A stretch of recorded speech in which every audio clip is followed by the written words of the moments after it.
everyone. Nice to see you all. Hello, Facebook.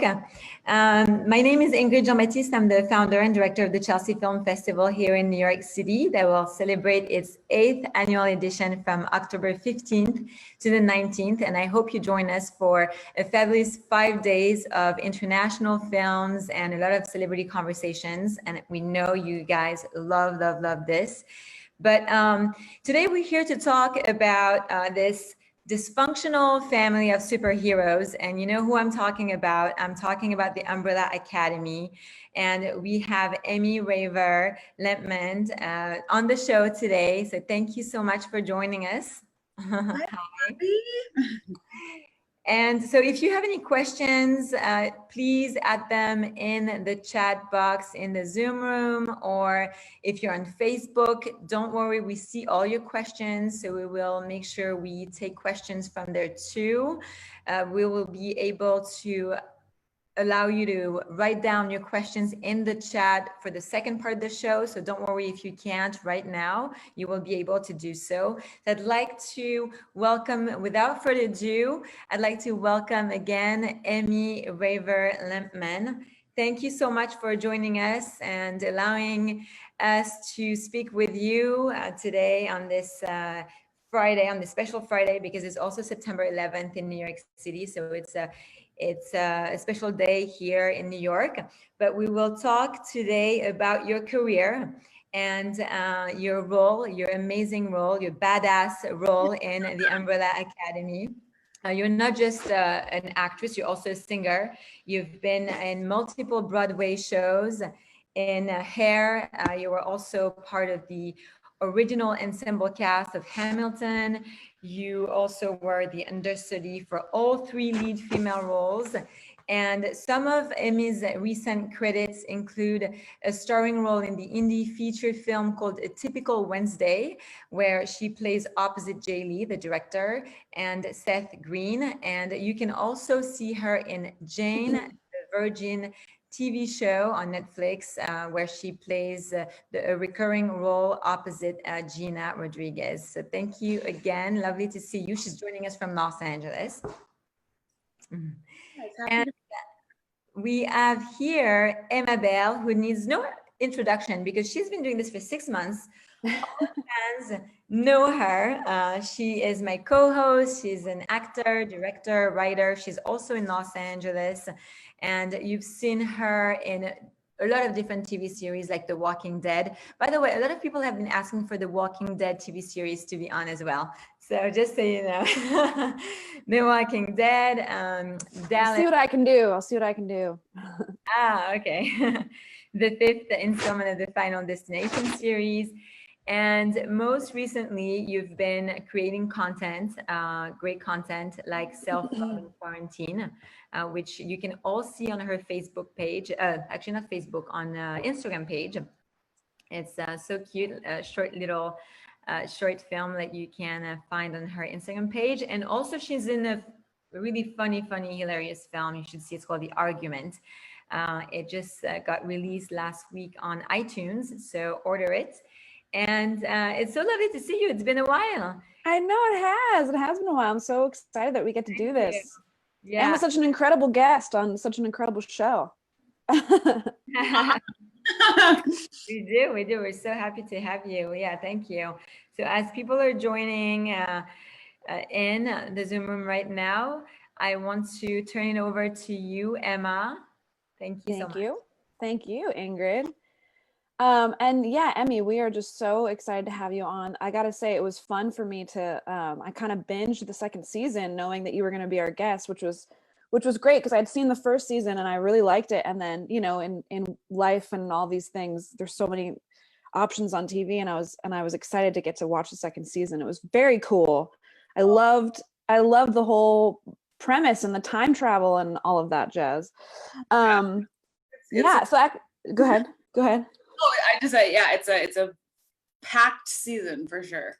Very packed. Yeah, well, both, right? Both. I mean, I feel like that's kind of one of the cool things about the story is there's so many things going on.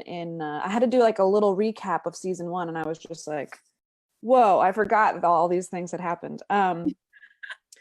So for you, I want to actually get into the fact that, right off the bat, you were just like thrown into this completely different world, right? Especially as a modern Black woman, to be thrown into 1960s Dallas, Texas. Yeah. What was that like when you got the script and you realized that would sort of be where you lived for a whole season? Did you know ahead of time? Like, what were your reactions to being able to be in that world, which is obviously super significant for the civil rights movement, amongst other things? Yeah, what was that like? It was honestly, I was a little nervous, to kind of take on such a monumental moment, in American history and, in Black American history and African American history. And, I wanted to make sure that, knowing that the show exists in this like sci-fi, supernatural, superhero, genre, I really, wanted to make sure that we were also really grounding it and paying, proper respect to the movement and to, the people that are still alive that actually lived through that and were a part of that movement and still are a part of that movement. And but I was deeply, deeply honored because, when I said yes to doing a superhero show about, 7 adopted siblings that all have weird powers and they never can get along. And, I didn't, really ever think that I would be, my character would at some point be tackling such a powerful storyline and grounded in such, nonfiction and actual facts. And, something that's really delicate. And there's a, it's a big topic. And so, I was honored to have the opportunity to kind of be a part of that, but also, just wanting to make sure that we did all the research and respected the movement and, and depicted it, correctly.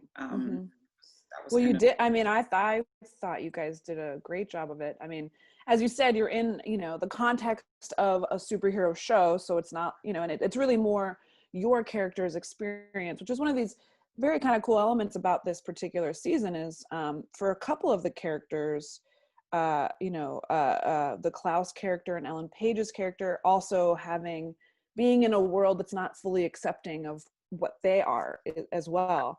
There was a lot of that. It's like a big theme, and but your character Allison gets to really does get to ground us, as you said. That's a great word, in kind of the very important movement that was happening during that time. The sit-in episode I thought was so powerful. Oh, that it was. Which I'm glad that was kind of the scene that I was the most nervous about, just because that's the trying to properly portray the violence and the hatred there, but also not, and also being on set and working with hundreds of people that have to kind of put themselves in the middle of that violence and carrying out these heinous acts of hatred is a lot to ask, and it's there's a lot at stake there. And so I'm glad the end result is, I think I'm really proud of it.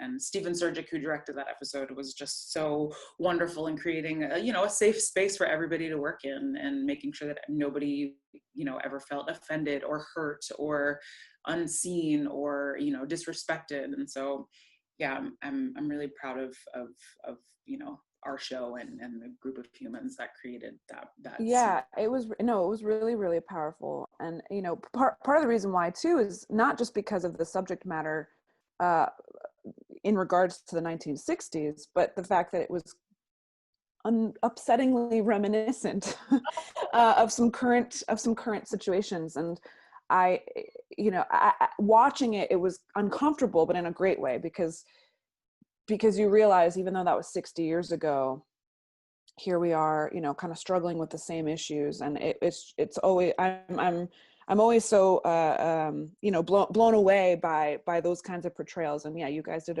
a great job shooting that. How long did that particular section take to shoot? The sit-in scene? Yeah. I think it took about it was 3 days. We did it kind of in chunks. Because it also, the whole sequence, it starts during the day and then carries into the night. And so, Right. did all the stuff that had to be done during the daylight hours. And then we kind of did all the stuff that happens at night inside. And then we had to do everything that happens at night outside. And so we kind of did 3 chunks, but we did shoot it. A lot of times in TV and film, you don't shoot chronologically because, the sets finished, or you couldn't get the location or the permits or, what have you. And so I was really grateful that we kind of got to shoot that sequentially because, just to move through emotionally, it was, Totally. To kind of feel the escalation of the event. So yeah, it was, people always ask me, what are your favorite scenes? And I always feel weird saying that scene, but I think it's because I'm so proud of it, but also, I just, the way that everybody came together on set for those 3 days to kind of make that scene happen, it just like really, it has stuck with me. And so I think that part of it has always kind of resonated with me. And I'm proud of the result and, the opportunity to, bring a moment like that is based on, so much fact and real history and real moments in history, to millions and millions of screens all over the world to hopefully further educate, if not educate, from a place of, not knowing anything about it. And so because it is relevant that we're still the struggles of that scene and of the civil rights movement we're still protesting those exact same struggles today. Mm-hmm. Absolutely. No, again, I just thought it was super powerful. And I always think about the poor extras in scenes like that, especially the Dallas citizen, like the white extras, I should just say, because they had to boo you guys and be so awful. And I they did such a great job. Everyone really, in throughout all of those sequences, anytime you went into the cafe and you had interactions with the locals, you can tell that it felt like a safe space because every single character or every single actor really went for it. But my heart always goes out to people. It's hard to play roles where you feel like you're not a very nice person. You know what I mean? So I felt bad. And you're doing something that goes against like who what you are. believe. Yeah.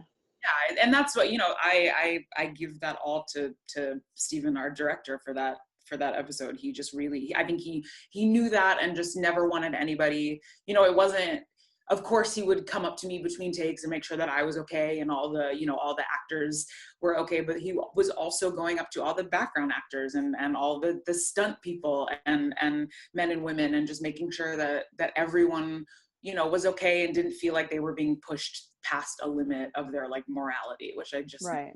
Yeah, no, that really came across.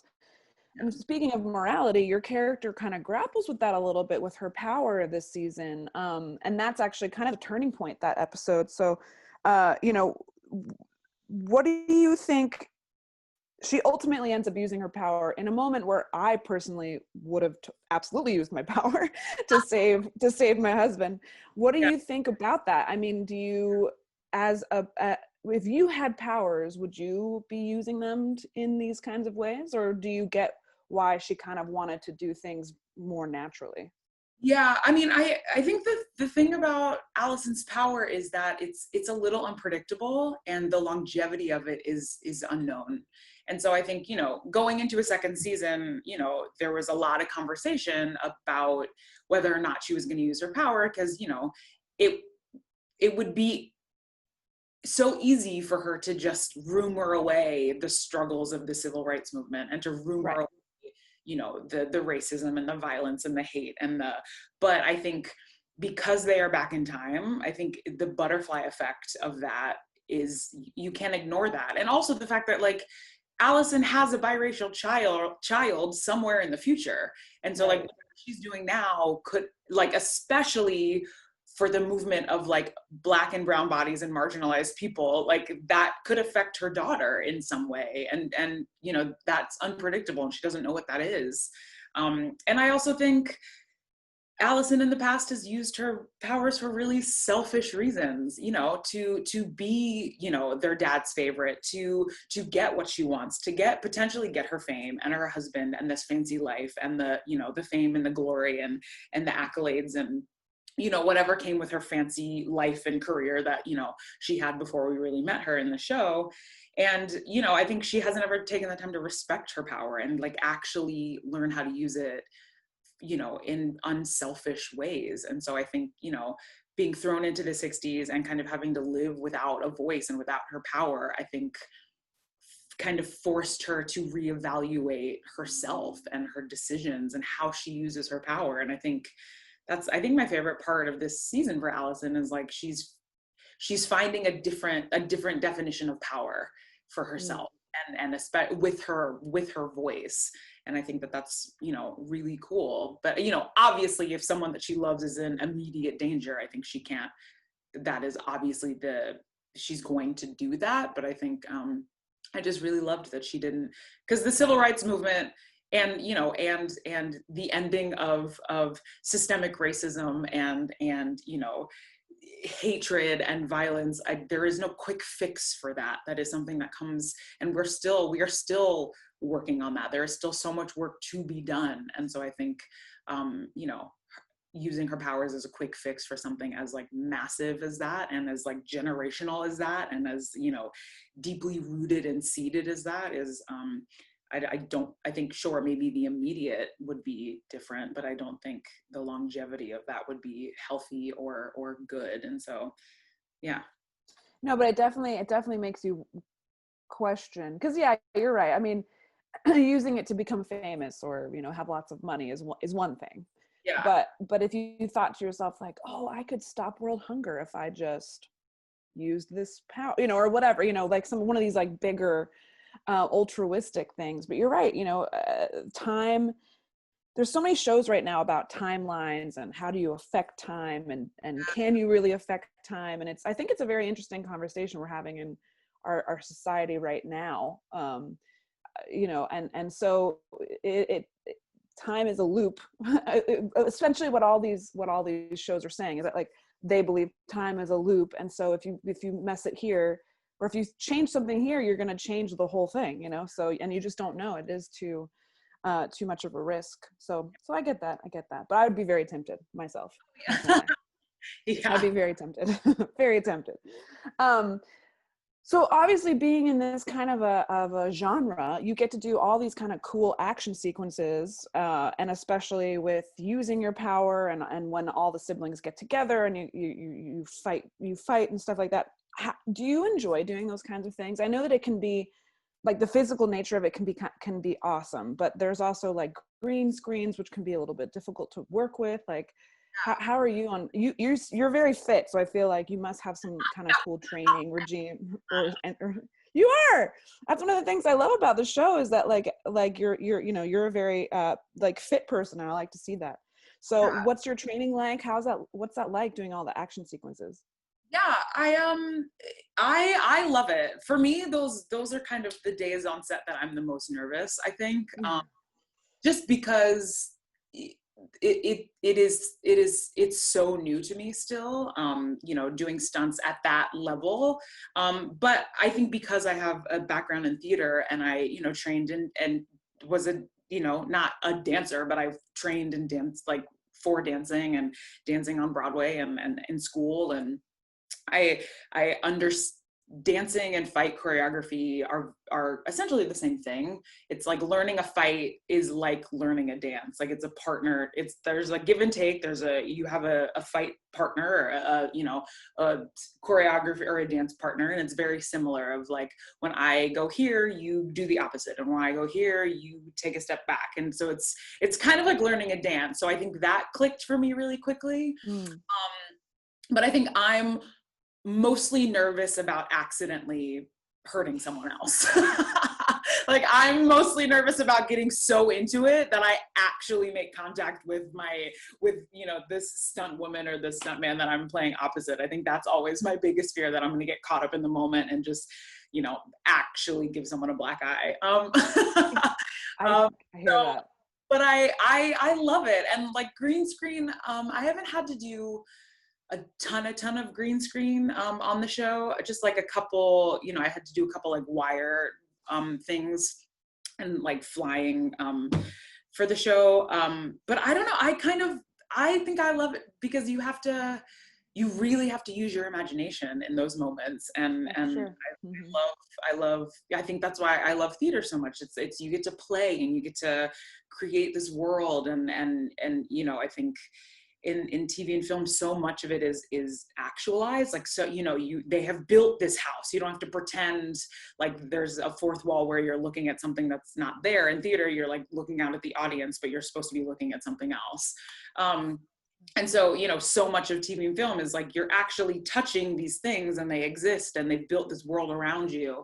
And so when you get to green screen, you get to like play a little bit more, which I think is really cool. And you get to like imagine, you know, the things that, you know, aren't there. And so, but you know, the stunt training is, I think, because, you know, I think just being, you know, kind of coming from an athletic background and I do enjoy, you know, fitness and that kind of stuff. I think that it's not, I don't have like a regimen that I have to maintain for the show. But you know, I will have like stunt rehearsal for learning a specific fight, like usually like a couple of days before. But I tend to pick it up pretty quickly. I just think because I can connect the dots because I just have a background in dance. So I think it comes pretty, you know, knock on wood. It's so far pretty No, totally. A dance background is so helpful for so many movement things. I as well, you know, being in the performing arts as well too, I had a lot of dance background, and it's always interesting on sets when they give you choreography of any kind. They know who used to be dancers or have a dance background because you kind of can move your body just in a different way. You just like learned how to do that. So I could see that being helpful also for, I haven't done like the action sequences you have, but I've like run from, you know, zombies mostly. Yeah.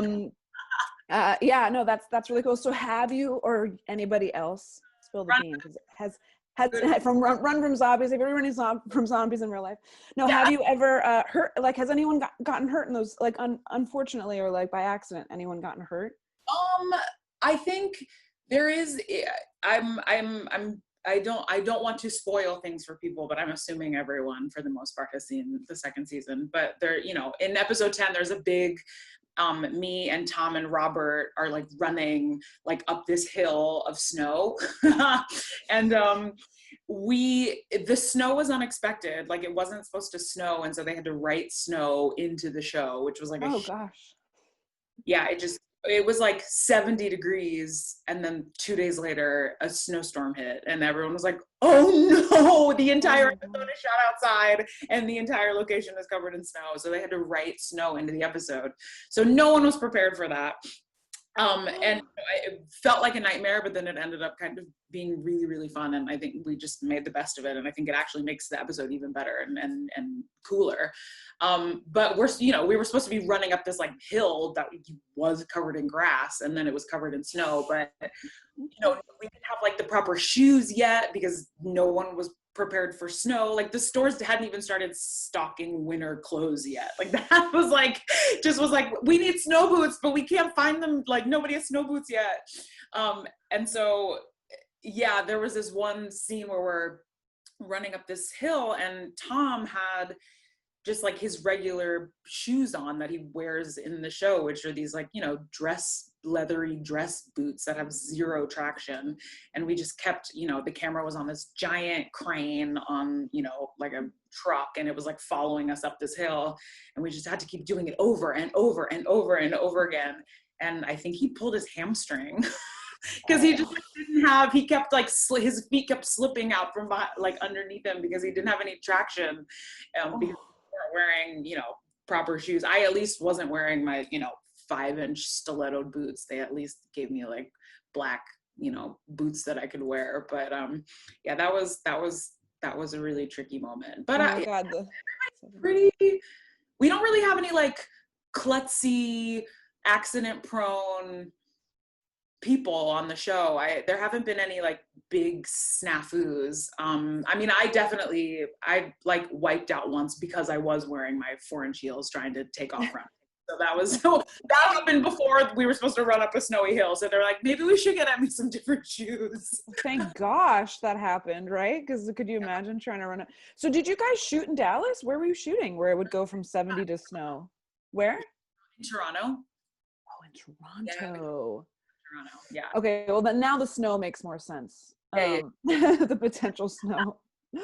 Although I lived in Dallas for when I was working on something out there, and we actually had an experience like that where it was like 70 degrees one day and then there was an ice storm, and we woke up the next morning and literally every single thing was covered in ice, like thick icicles. It was so weird. Anyway, so I was like, maybe it was Dallas, because that's happened before. Speaking of fashion, the 60s does have some cool fashion. And your character gets to like wear a lot of cool things, actually. I think I loved how your character was dressed. Did you enjoy that part of it, like getting to like put on those dresses and stuff? Oh yeah. I also, you know, I have curves. I am a curvy woman, and like the 60s, it's like a high waist belt moment, and that is like, I was here for it. And and a heel. Yes, totally. And like the belt matches the shoes, and like the purse matches the belt. Like it's very, and I loved it. I loved it. And almost everything I wore was actually vintage. Cool. And then there was a couple things that we like found the dress that we loved that was actually vintage, and then they replicated it because you know, I had to, like the scene where I like get in the fountain with Robert, like they had to make a couple of those dresses because because it's wet a bunch of times from driving it. So they had to make a couple of the dresses, but for the most part everything I wore was like authentically vintage, and all the shoes and the purses and the accessories, and I loved it. I've never really done like a period piece before. Mm-hmm. Things that I've done are you know, contemporary, and so it was really nice to kind of to you know, because our costume designer, you know, months before we started shooting, you know, sourced like every costume warehouse in Canada and in America, and you know, kind of gathered. So we had this warehouse at the studio that just was like full of clothes, men, women, kids, you know, for the background actors, for, you know, for the, you know, the family, for everybody. And so, you know, anytime I had a fitting, I essentially just got to go shopping in a thrift store. And so I would walk down the aisle, and, you know, it was like, for my, you know, Virgo, mildly OCD brain, it was very nice that it was like organized by size. And so I would just like go to my size, and they were constantly getting new stuff in. And so I had a really, really good time kind of working with him and finding the all of the outfits. And the yellow and white dress that's on all the posters, that was like the very first costume that he found and was like, I think this is going to be like the Allison dress for this season. And I was like, I love it. Oh my God. Like, yeah, it's first dress you see me in, and then it was also like it was on all the posters and all. No, he nailed it. So, it's fun. That is one of the more fun parts of being an actor on a big set, is the costuming, especially in a period piece. And what you just said is totally accurate. You walk in and there's just like rows and rows and rows, and you just feel like the luckiest girl in the world. Yeah, you feel like you're in a store. You're just like, oh, yeah, this is amazing. Like, this is amazing. You've done all the hard work. I just get to put stuff on. Although, I felt like a schlub watching, because I was like, I don't think I've put this kind of effort into my daily outfit as these women do back in that time. I mean, it's also like pristine and like everything perfectly starched. Polyester. That's a problem. That's a problem. Yeah, that's always in my mind. I'm like, do I want to look good or do I want to feel comfortable? It's like, what's gonna win for me? Well, that's awesome. I wanted to ask you a couple questions. I think we're going to open up the floor to your fans here in a moment, right, Ingrid, for questions? Okay, cool. So guys, if you have questions, it looks like you're already doing it, which is great. But while we get give people a chance to do that, I wanted to ask a couple more things. Actually not related to the show, but more related to some of the other things you've been working on, because they're super exciting. I just want to make sure we got touched upon those a little bit. So you were in the original touring Hamilton, which is so cool. I was also in the original Broadway cast. Oh, you were too. That's amazing. I'm not in the movie. I left the show before they filmed the movie, but I was in the original Broadway cast, and then I also did it in Chicago for a little bit, and then I started the first national tour as well. That must have been one of those experiences that you just die for as an actor, as a performer, and it's hard to top, honestly. That show is so wonderful and like hit such a zeitgeist. Yeah. What was that like, getting that role and being a part of that? I mean, to be completely honest, when I auditioned for it and found out that I booked it, like almost every single person in the cast has said, like, we all were kind of like, this sounds like a terrible idea. No one's gonna like this show. It doesn't make any sense. A bunch of like founding fathers walking around rapping. It's just like, who right. On paper, that does not sound good. Yeah, that's hilarious. Okay. So, I think we had no idea. I think, but very quickly we realized that like it was something special, and that we all kind of were shocked by, and then, obviously shocked by how it was received, which was, and that it kind of felt like a runaway train, and still does a little bit. Like, I think we're still trying to catch up with it. I think, because it was like, for us, we're just like making art with our friends, and then the next thing like Barack Obama's sitting in the audience, and you're like, what? Wow. and Beyonce and Prince and it was wild. I've never experienced anything like it, and I think it is not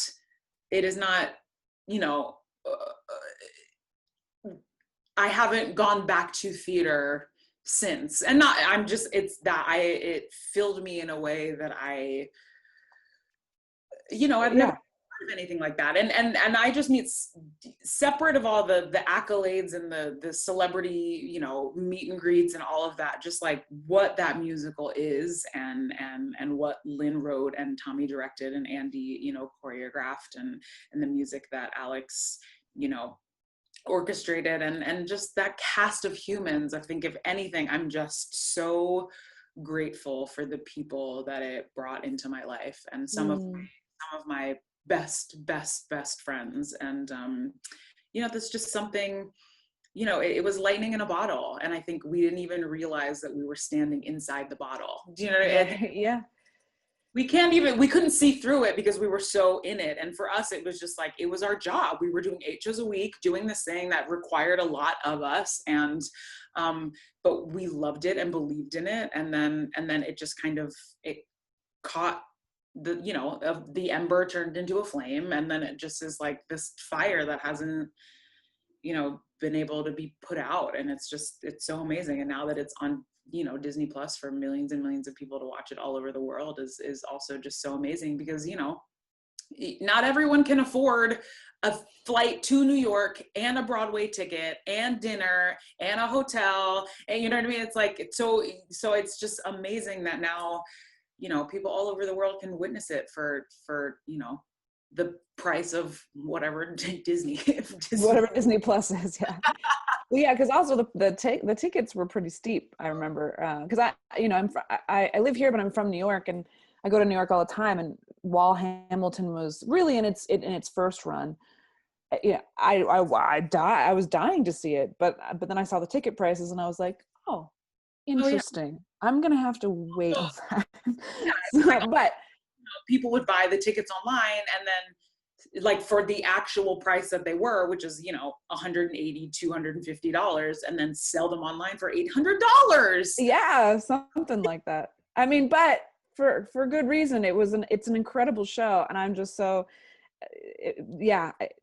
congrats on being a part of something like that. That is just so cool. And Lynn is obviously just a genius. I saw In the Heights Oh yeah. like way back when it was actually not even on Broadway. They were sort of like previewing it. And I remember even then thinking like, wow, what a unique voice, you know, like what a unique creator, what a unique voice. And then obviously you're right. This is a hard sell. This is a hard sell on paper, right? But you guys just did such an epic job with it. Oh, well, I can take very little credit, but I'm just, it's still something I'm trying to wrap my brain around, and it's, 5 years later, I'm just like, what? How did we do that? Yeah, totally. And then lastly, I want to talk about this movie that was shot in quarantine. What was that? Because this is like maybe the future. At least it's the more immediate future. Like what was that like to shoot in quarantine? My friend Luke, who wrote it, reached out to me and was like, hey, my friend Nick and we wrote this movie. We kind of want to shoot it in quarantine, but it's not about quarantine at all. Like everyone's stuck at home. We're bored. We had this idea. Do you trust us to just like be on this wild ride with us? And I was like, yeah, okay. And I don't have to leave my house. Sure. And so Amazing. We made this movie essentially over Zoom. And Luke and production like dropped off a giant box of equipment and lights and microphones and hard drives and bits and bobs and gaff tape and all this stuff. I think that was the part that I didn't know about, was just like, not only was I acting in it, I also was doing my own makeup, doing my own hair, doing my own costumes, hooking up all of my lighting, responsible for my mic, responsible for recording it, responsible for then downloading it after the fact, and so every night someone would come by and like pick up the hard drive and then give me a new one. And we made this movie, and Claire and Kat and Tim and Darren and Luke, and we had so much fun. It truly was just a magical experience. And I've also, outside of Luke, because I already knew him, still have not met a single one of those humans in real life. So weird. Wow. Oh, well, that's a lie. Kat and I have gone on like a socially distant hike. Because he's like, I feel like we should, since we are the closest of everybody, we should actually maybe meet in real life. And so we went on a hike all masked up and out in nature. But yeah, it's just so crazy that I'm, to make a movie with all of these people and, producers and everybody involved, and haven't met any of them, but I'm, the little bit that I've seen of it, it's so good. And it's scary and entertaining. And, I think you kind of spend the whole movie being like, how did they do this? It's kind of wow. I feel like that about watching, some of the shots that the other actors were, responsible for and doing on their own. I'm just like, that looks like it's professionally done. And it's, an actor that knows nothing about how to light for the camera, was instructed by our amazing crew via Zoom. And it's wild. So and everybody seems really, really excited about it. And oh, well, I'm excited about it. I can't wait to see something that was shot like that. That's just, yeah. I mean, it makes you really appreciate all the different like all the different parts of making a film, right? Or a TV show. Like all the different departments are so important. Yeah. When you have to do it yourself, it can be very overwhelming, I'm sure. I mean, I struggled doing like a self-tape, and now I'm like, yeah, exactly. You know what I mean? Now I'm like, oh, I don't need anybody to light me. I can light myself. Okay? Yeah, exactly. You're like, now I'm a pro. I've done it one time, and I'm a pro. I know. Our whole crew kept joking. They were like, we've created monsters now. Yeah, especially with actors, right? Like, oh, no, I got it. I can mic myself. Yeah. That's a very like confident actor move of like, no, please. Yeah, please, I've got this. It was a big undertaking, but it was so fun, and I'm, everyone seems really proud of the result. So I can't wait to see it. I'm so excited. Well, definitely let Ingrid and know when it's going to be coming out, because we would love to put it out there for you. It sounds like it's going to be a very interesting watch, if nothing else. because it's just so cool. It is entertaining for sure. For sure. Good. So glad. Well, you have been delightful to talk to. Likewise. Yeah. I guess we'll open it up back to your fans. I don't want to keep them from you any longer, although I could keep talking, but I'm not. I won't. You guys are amazing for being here. Yeah, look at that. You got probably over 1,000 people tried to get in. So this is very cool. So yeah, thank you again. You're awesome, and I'm going to hand you back over to Ingrid. Great. Bye, Emma. Thank you. We have more questions for you. So we have a question. A lot of people have been asking if you can say a few words in Spanish, because we have a big Spanish audience. Oh. Yeah, so they want to hear you speak Spanish. You can say, hola, ¿cómo estás? That's it. That's literally all I got. They're going to love it. In high school, so, but I also can't speak French, so I can understand it more than I can speak it, but that's all the Spanish I got. I apologize. They say I love you, I love you, I love you. Did you see all the comments in the? You know, I was trying not to look and talk at the same time, but you guys are.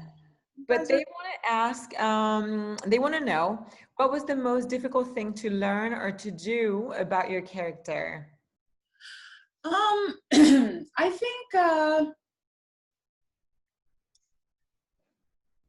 think I was most nervous about, you know, because I grew up an only child. I have a sister, but she's 20 years younger than me. And so I grew up an only child. And so I was actually really nervous to play a sibling and to have, you know, 6 brothers and sisters. And I think that was something going into the show in the first season that I was really nervous about, just if that was going to be believable. And if I could pull that off of having that dynamic with, you know, 6 other humans, and, you know, not a friend dynamic, but like a brother sister dynamic. So that was something that I really, I really didn't struggle with, but I think that was something that made me the most nervous, and kind of something that I'm always thinking about when I'm on set. But you know, this cast is amazing, and Tom and Ellen and Justin and Robert and Aiden and you know, David, we all just get along so well. So it you know, it has made it easier for that to be believable because we all do, you know, we do get along like brothers and sisters in real life. So. Mm-hmm. And how long does it take you to prepare a role in general, and specifically for this one? Like, what was the process? You know, I think once we kind of figured out Allison's like look, especially for the first season, you know, I think hair for me is a really big tool. I like to feel different. I like to feel separate from myself. And so I think once we kind of figured out, you know, that, you know, because also a lot of people don't know that Allison's hair in the first season, that's a wig, it's not my hair. And so I got a lot of like, oh my God, why'd you cut your hair? After the first season came out, and then, you know, people started to know who I was. It just was like, no, I never, that's not my hair. But that's also Ryan, our hair guy for the first season. That's how amazing he is. Yeah, that's kind of the first step for me in the transformation. And, you know, when you show up to set, you have usually like an hour in makeup and then an hour in the hair chair. So that's 2 hours of kind of, you know, sometimes I like to play music, and, you know, I had a playlist for the 60s for this past season that, you know, when I got to work, I would try to listen to a couple songs just to kind of get me in the right, because, you know, I'm coming from theater and growing up in such a musical house. Music is kind of that is kind of always the thing that like gets me immediately, and something that I can connect with so quickly. And so music kind of always helps me get to a place. And, you know, doing the show in the 60s, it's, you know, having like such, you know, the sound of music in the 60s is so specific. So that was kind of something that always helped me. So yeah, like kind of having the time in the chair to, you know, sit in front of a mirror and watch me transform into Allison with, you know, putting on the wig this season with the bangs and the straighter hair, and listening to the music. That always kind of has helped me. Yeah, but I try also not to think too much about it. I think sometimes you can get really lost in your head and trying to like transform yourself. And I think I kind of like to let the scene and the set and the surroundings kind of help me move through that. And you talked about the process, and do you have any advice for all these? There are actually some of people in the audience that want to be actors, some aspiring actors, and they are asking for tips, for advice on how to start for both theater and film, which is a little different. Yeah. I think my number one advice for both is take time and put the energy in yourself.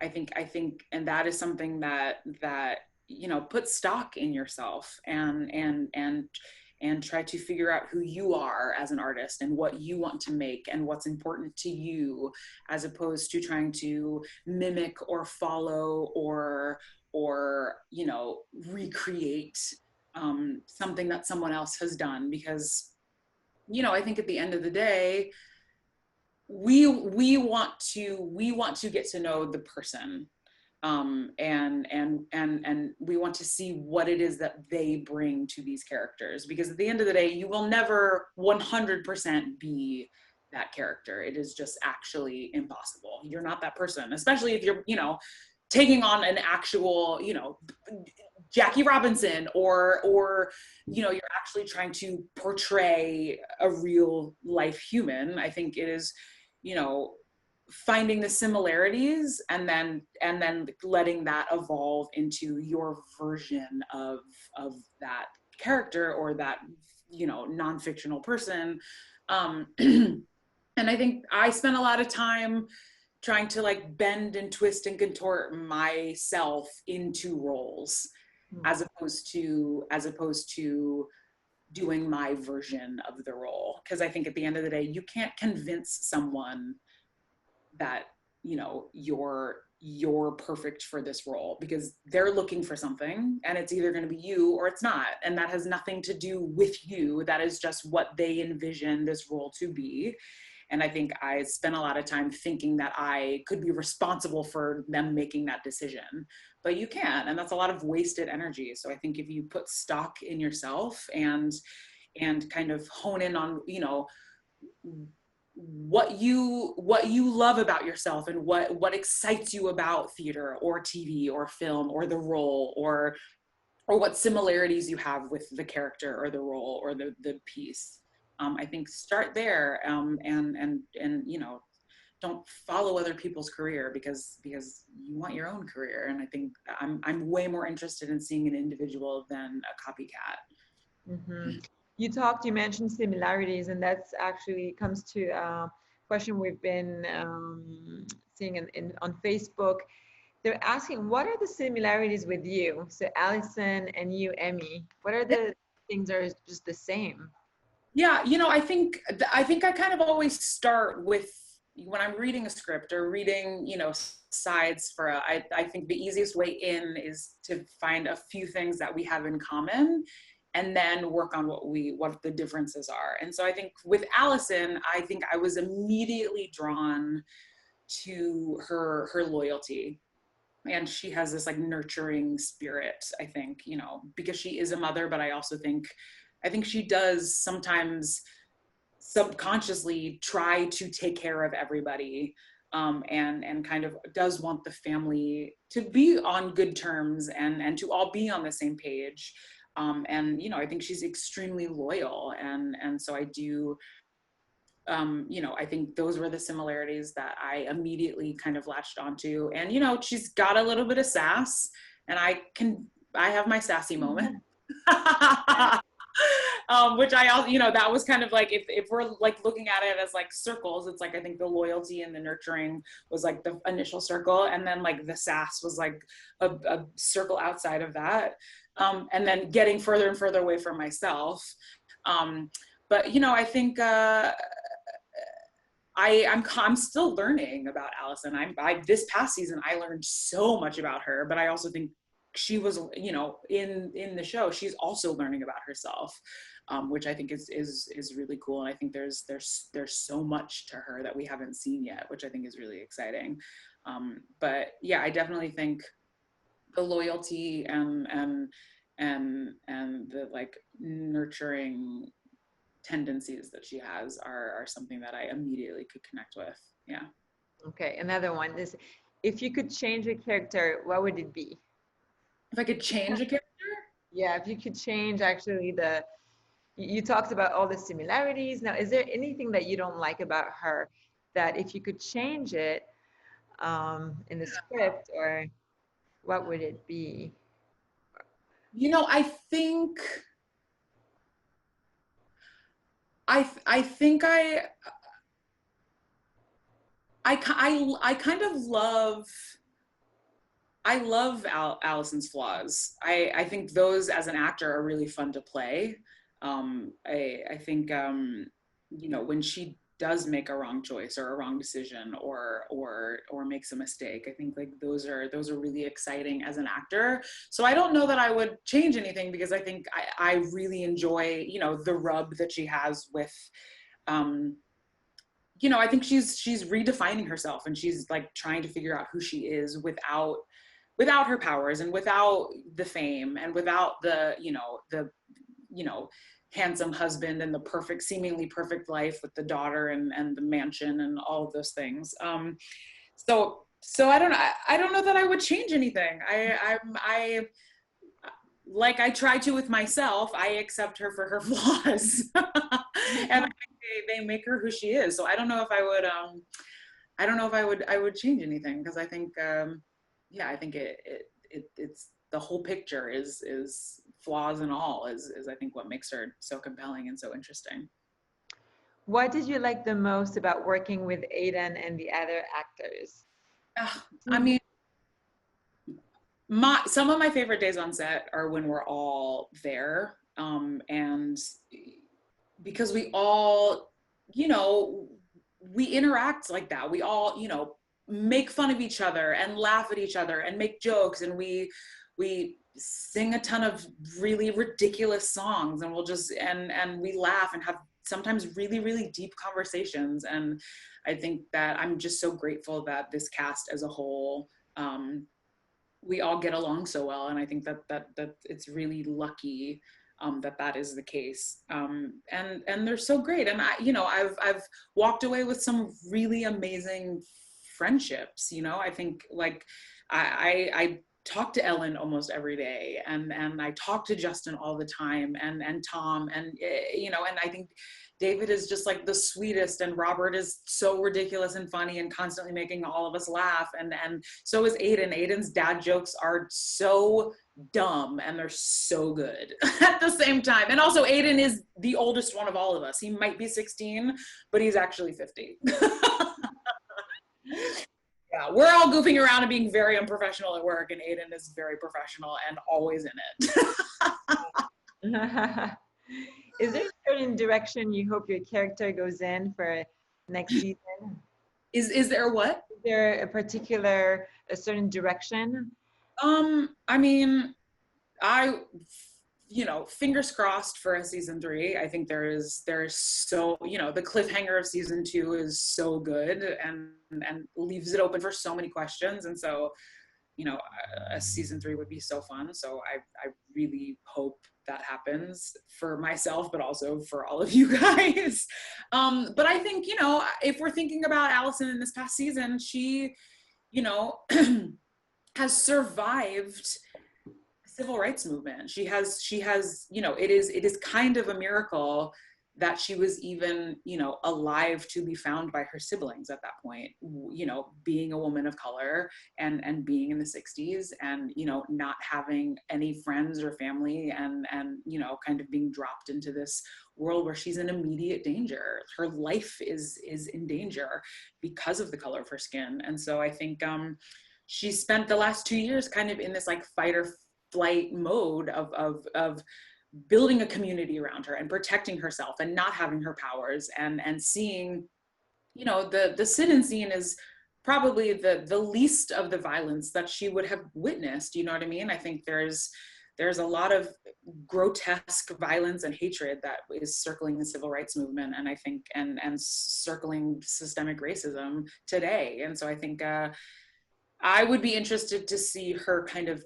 deal now that she is, you know, out of the 60s, to kind of see her deal with some of that trauma, because that's trauma. Like there is trauma that she would have to deal with. And I also think like, what's the deal with Claire? Like, where is Claire? How old is Claire? Where, you know, where are they? Because clearly they're not in the same timeline because Ben's alive. So, and so is their father. So, you know, I think, yeah, I think I would be really interested to see Allison kind of, you know, really dig deep and kind of deal with her trauma of the past 2 years. And then I think, and then, you know, kind of see where the Claire storyline would go. I think that'd be awesome.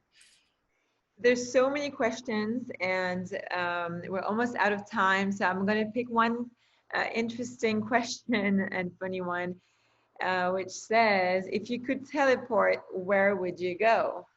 Ooh. Oh man.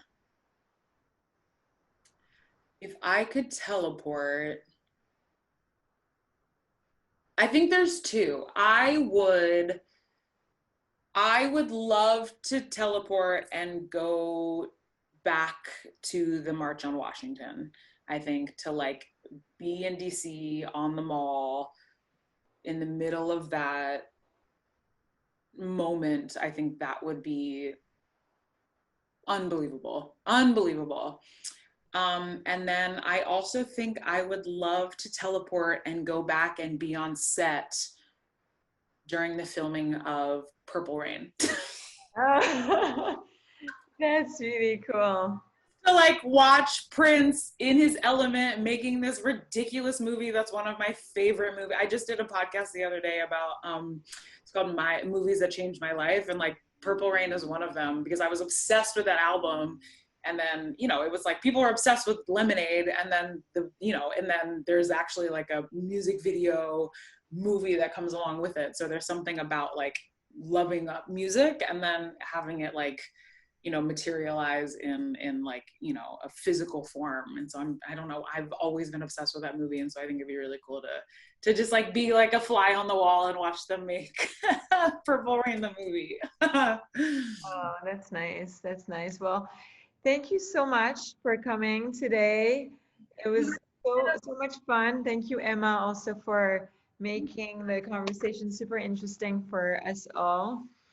Oh, you're welcome. Thank you. The links into the chat. There's so much messages of love, so I want you to take a look. You guys are watching these fly in. I can't even keep up. Holy cow. Yes, so many. So I hope you all enjoyed the show that we offer on Fridays, usually at 12 p.m. We're gonna make hopefully another one before the festival, maybe, or otherwise please join us during the festival, Chelsea Film Festival, from October 15th to the 19th. We're gonna have other guests on the show. And anything else you want to share with our audience before we say good weekend? And I just thank you guys for being here, and thank you for having me, and you know, please stay safe, take care of yourselves, wear masks, and I think lead with love always, if you can. Thank you so much. We're gonna play some music. Bye everybody, thank you. So thank you so much. I mean, I'm gonna send you a little note here in the chat. Oh, great. For me? Yes, for you. And bye everyone on Facebook. Thank you again for joining us. The record will be on YouTube. Please subscribe to our YouTube channel so you can watch this show again and comment with everybody. And I hope to see you again soon. Bye-bye. Bye.